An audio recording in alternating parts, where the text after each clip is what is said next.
And as we reported earlier, Robert F. Kennedy Jr. was sworn in today as Secretary of Health and Human Services. Joining us now to discuss Kennedy's confirmation is Dr. Robert Malone. He's a physician, biochemist, vaccinologist, and contributor to mRNA vaccine technology. Dr. Malone, thank you so much for joining us. Good to see you again. Now, with Kennedy now confirmed as head of HHS, what are the areas you're anticipating to see the biggest changes in? So, Mr. Kennedy has a mandate from President Trump that HHS shall show improvements in the health of American citizens within 12 to 18 months. In addition, Bobby has clearly indicated, aligned with the Make America Healthy Again movement, that he intends to refocus the HHS research and development enterprise, particularly NIH, on promotion of health rather than its current focus siloed on treatment of disease. This is a major shift. It may sound subtle, but it cuts through the entire HHS, particularly research and development enterprise, but also FDA and CDC, the focus being on promoting health rather than treating disease. Expanding on that, Kennedy has promised to cut down the chronic disease epidemic by removing toxic chemicals from the nation's food supply chain and addressing the so-called corporate capture of federal health agencies. Now, he's got about 4 years or as long as he sticks around, but we are seeing a very active court system right now. How much do you think he can accomplish under this administration? I think I'm going to punt on that. It's a key question, and I don't mean to avoid it, but there's a lot in play right now, and it's not clear how much operational latitude Mr. Kennedy is going to have. He is still surrounded by what Kash Patel calls the deep state, people that are very embedded in this biodefense, pharmaceutical, academic, industrial enterprise that we were warned about so many years ago.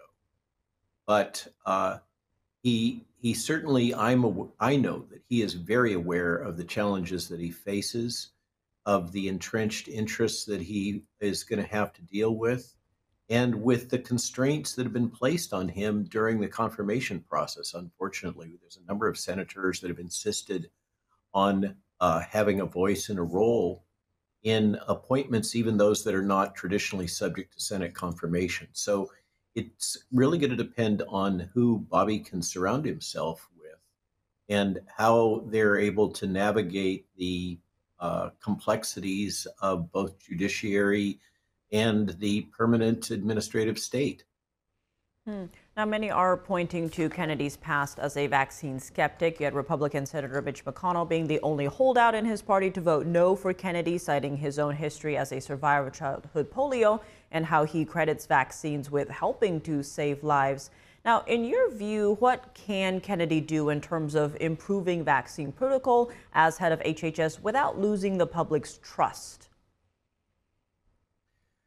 I suspect and infer that we are going to see much more transparency.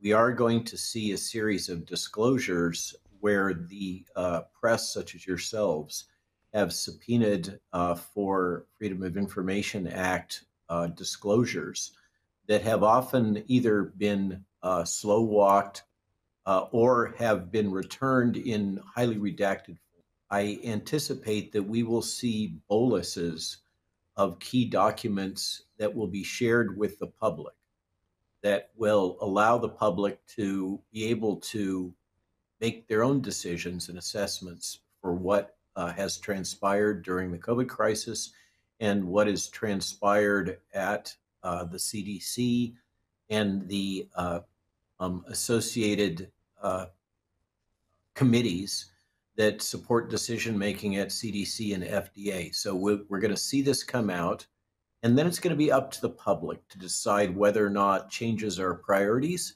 or whether we should maintain the same system that we've had for decades. And Dr. Maloney, you've actually worked on the inside, if you will, for a long time with the CDC. Looking at a 2022 Gallup poll, the public's opinion on the CDC's response to the pandemic took a dive. Their recommendations were criticized as biased or unscientific at times. How would Kennedy go about changing or reforming an agency like that in preparation for a future potential health crisis? Will this be a simple process? Good question. It's important to remember that unlike many of the agencies, quote unquote, that we're dealing with, the CDC was not formally chartered by the legislative branch. And so that gives the Trump administration a lot of latitude to reorganize. There's been discussion about folding many CDC operations into other established segments of HHS, such as NIH and FDA. And I think we're going to see some, I suspect strongly that we're going to see some cuts. We're going to see redeployment of personnel. We're going to see some changes in CDC policy.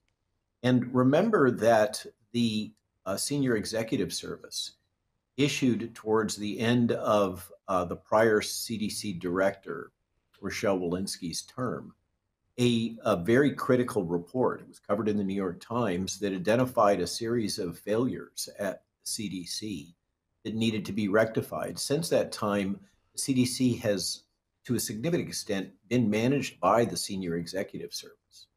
And I think we're going to see some of those recommendations implemented.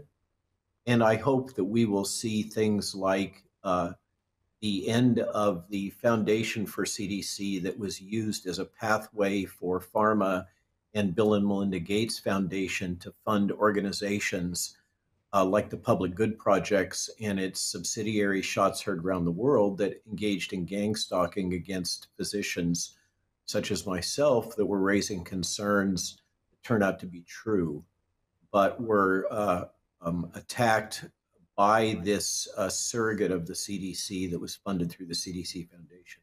CDC Foundation is basically a slush fund, and I think it has to end. There's a number of things in the CDC that really need to be revisited, and I hope that Elon Musk and his Doge team get a chance to get in there and really follow the money, because that's what will really tell us what's going on and how things are being directed.